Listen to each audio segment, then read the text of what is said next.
あの朝、工場が止まった。生産ライン全面停止。原因はサイバー攻撃。しかもうちへの攻撃じゃない。取引先がやられたんだ。でも始まりはこうだった。俺の名前は佐藤。電子部品メーカーで調達課長をやっている。取引先は約500社。管理はそれなりに回っていた。品質、納期、コスト、この3つを抑えておけばいい。そう信じていた。セキュリティ、それは上司の仕事だろ。取引先から届くセキュリティ報告。俺はろくに読まず上司に転送していた。 VPN 更新しました。で終わり。あの報告の中にヒントがあったのに。ある日、社内研修で聞き慣れない言葉が出てきた。 SCS 評価制度。サプライチェーン全体のセキュリティを星で評価する制度。2026年3月に経産省が制度構築方針を確定させた。業種も規模も関係ない。全企業が対象だ。星1、星2は既存の自己宣言。星3からが本番だ。星3は全企業が最低限取るべきライン。星4は2027年度以降取引条件になる可能性が高い。星3と星4の違いを整理しよう。星3は自己評価で数万円。対応期間は1から3ヶ月。星4は第三者審査で数十万円以上。3から6ヶ月かかる。日本版 CMMC とも呼ばれている。防衛産業で先行し製造業一般に波及するパターン。俺たちの話じゃないか。数字を調べて背筋が凍った。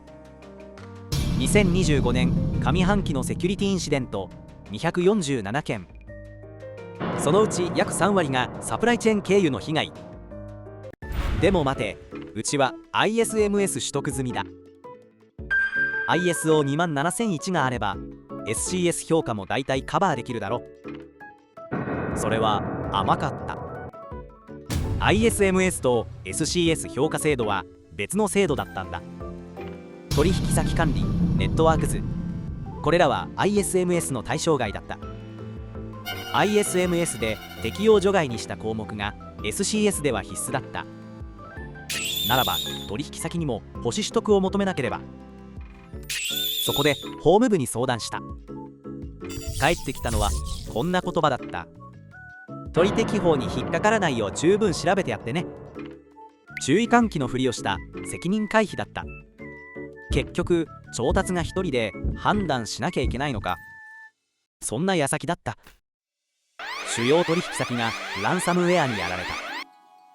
部品の供給が止まり、うちの生産ラインも停止した。あの光景が現実になった瞬間だった。あの夜、家に帰れなかった。あの報告書をちゃんと読んでいればこうはならなかったかもしれない。セキュリティは上司の仕事。そう言って逃げていたのは俺だ。スマホのニュースが目に入った。アサヒグループ191万件流出。でも止まっていても何も変わらない。翌朝、俺は経産省の公式サイトを開いた。制度構築方針を一から読んだ。全体像が見えてきた。そしてある文書を見つけた。経産省と公正取引委員会が連名で出した整理文書。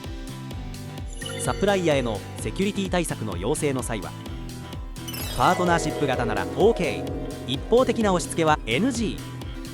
つまり協議しながら進めれば押し付けと捉えられる取引法の法的リスクはクリアできる。